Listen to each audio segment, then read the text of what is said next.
साल होली पर घर रंगों से भर जाता था। माँ के हाथों की गुजिया, पापा के साथ गुलाल की मस्ती, दोस्तों के संग हुड़दंग। लेकिन इस बार सब कुछ अलग था। कभी कभी हालात ऐसे बन जाते हैं कि चाह कर भी हम अपनों के पास नहीं पहुंच पाते। इस बार भी मैं नहीं आ पाऊंगा घर इस होली पर। क्या वजह है इस दूरी की? क्या अपनों से दूर रहकर भी होली का रंग फीका नहीं पड़ेगा? सुनिए इस इमोशनल सफर को, नहीं आ पाऊंगा घर इस होली पर, एक कहानी जो दिल छू जाएगी। सारा देश जिस दिन होलिका दहन की तैयारी में जुटा था, उस दिन श्रवण के मोबाइल पर एक अज्ञात नंबर से कॉल आया। कॉल करने वाले ने कहा कि मैं रायपुर छत्तीसगढ़ से डॉक्टर सुशांत बोल रहा हूँ।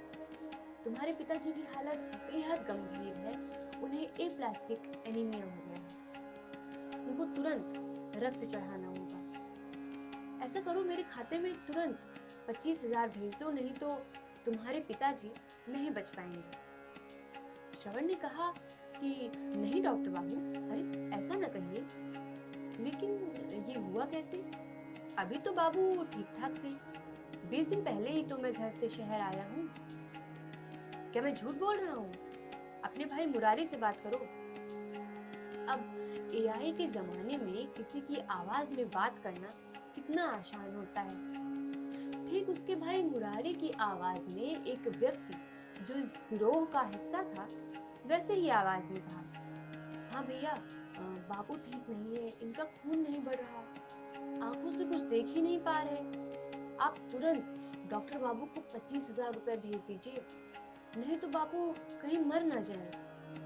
श्रवण आश्वस्त हो गया कि बापू बीमार है। इस समय पैसा ना भेजना मौत को दावत देना है। श्रवण का परिवार रायपुर छत्तीसगढ़ के एक छोटे से गांव चित्रसेनपुर में रहता है। चित्रसेनपुर रायपुर से पश्चिम की ओर लगभग 40 किलोमीटर दूरी पर स्थित एक छोटा सा गांव है। 20 घर का एक पूरा है। उस गांव के अधिकांश लोग एक भट्टे पर ईंटा पाथने का काम करते हैं। उसी से उनके घर का खर्च चल जाया करता था। इधर कोरोना में काम बंद हो जाने से मुफलिसी आ गई। गांव की औरतें रोज शहर जाकर सेठ साहूकारों के यहाँ छोटा मोटा काम करके अपना और अपने कुटुंबियों का पेट किसी तरह भर पाती थी।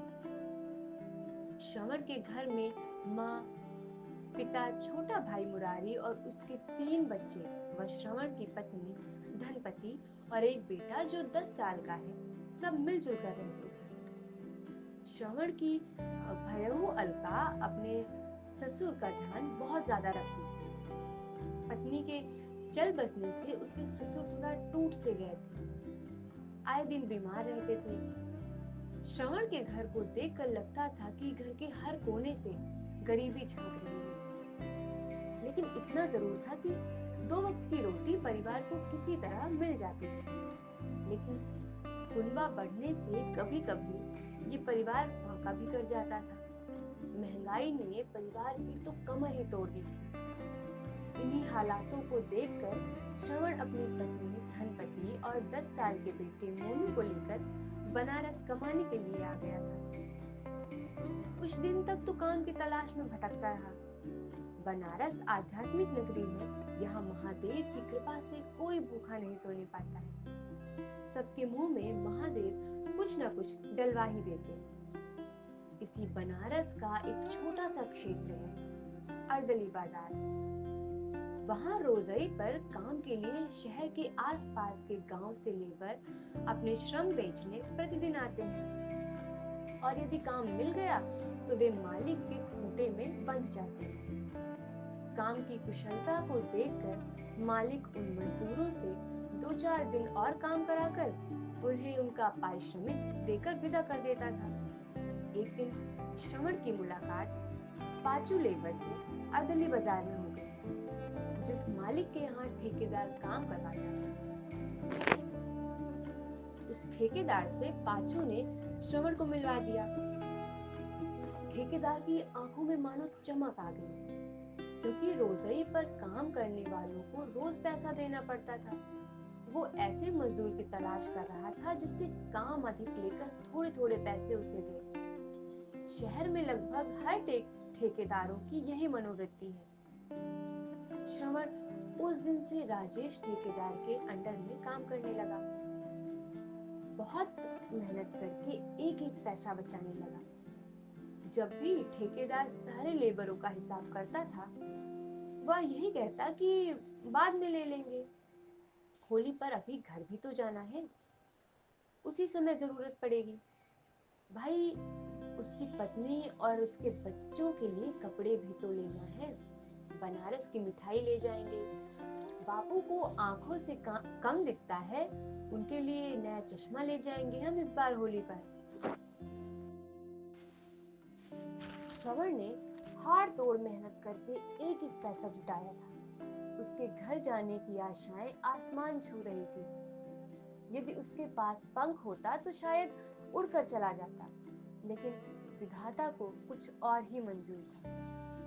साइबर अपराधियों ने पुख्ता जानकारी उसके घर से जुटाकर पैसा ऐंठने का एक अनोखा जाल बिछाया और भोला भाला श्रवण उस नकली ठग डॉक्टर के जाल में फंस गया।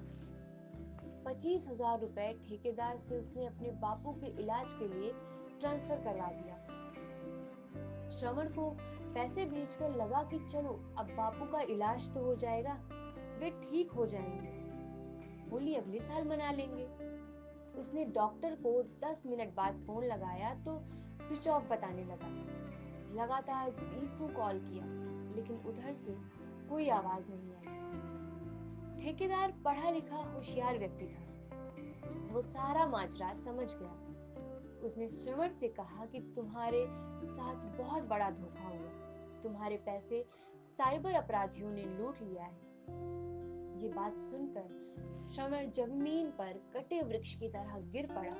उसकी आंखों के सामने अंधेरा छा गया। वास्तव में विपत्ति कमजोरों को ही तोड़ती है। 3 घंटे बाद जब होश आया तो श्रवण के आसपास काफी भीड़ थी। श्रवण और उसकी पत्नी का रो रो कर बुरा हाल था। एक निवाला मुंह में नहीं गया। रात में 11 बजे उसके छोटे भाई का फोन आया कि भैया कल आप आ रहे हैं ना। ये सुनकर श्रवण फफक फफक कर रोने लगा।